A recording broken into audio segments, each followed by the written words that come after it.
Hindustan news express में आपका स्वागत है। वाराणसी से ब्यूरो पदुन पांडे की रिपोर्ट।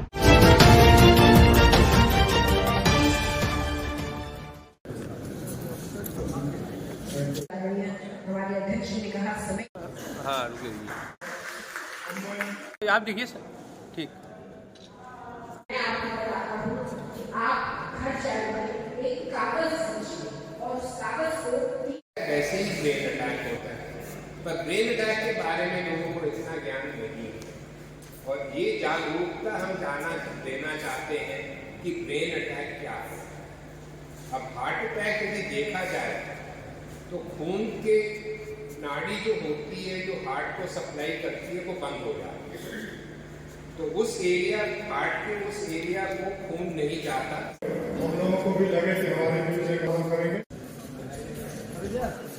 आप लोग मानसिक भी है, शारीरिक भी है, आध्यात्मिक भी है, सामाजिक भी है, आर्थिक भी है। ये सब प्रकार के रोग हैं जो हमें तनाव देते हैं। आदरणीय बीपी सिंह जी ने हृदय रोग की बात कही, मधुमेह की बात कही। मधुमेह को तो रोगों का राजा कहा जाता है। आप देखिए कि मधुमेह की भूमिका, जैसे राजा जब चलता है तो उसके साथ अधिकारी भी चलते हैं, उसके साथ कर्मचारी भी चलते हैं, उसके साथ सामान्य जन भी चलते हैं। इसी तरह से जब मधुमेह आता है तो उसके साथ अनेक रोग साथ चल देते हैं। मैं डॉक्टर वीपी सिंह हूँ। मेदांता गुड़गांव में मैं इंस्टीट्यूट ऑफ न्यूरो साइंसेस का चेयरमैन हूँ। आज ये अगर बात की जाए तो तनाव से कितनी बीमारियों का खतरा रहता है? तनाव से क्या है? देखो, तनाव तो अभी सभी की ज़िंदगी में है, पर यदि कंट्रोल से बाहर हो तो वो बहुत हानिकारक होता है। उससे ब्लड प्रेशर बढ़ता है और हार्ट के जो ब्लड वेसल्स हैं, ब्रेन के जो ब्लड वेसल्स हैं, सब में नुकसान पहुंचता है।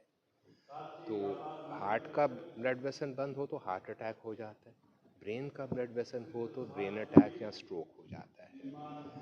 तो ब्रेन अटैक में किसी ब्रेन का जिस हिस्से का कुछ खून का दौरा कम हुआ है, वहाँ पर उस एरिया का जो फंक्शन है वो ख़त्म हो जाता है। तो कोई हाथ पैर में कमज़ोरी आ जाती है, बोलने में दिक्कत आ जाती है, देखने में दिक्कत आ जाती है, तो ये होता है। सर, आज की डेट में अगर देखा जाए तो बहुत सी यूथ एक्सरसाइज करते हुए, कहीं ना कहीं वार्म अप करते हुए हार्ट फेलियर हो जाता है, उनकी मौत हो जाती है। तो इस पर किस तरह से, क्या वो तनाव का कारण है या क्या लगता है? उसमें ऐसे कई केसेस में लोग सप्लीमेंट्स लेते हैं अपना एक्सरसाइज को बढ़ाने के लिए, और ये सप्लीमेंट्स कई बार हानिकारक होते हैं।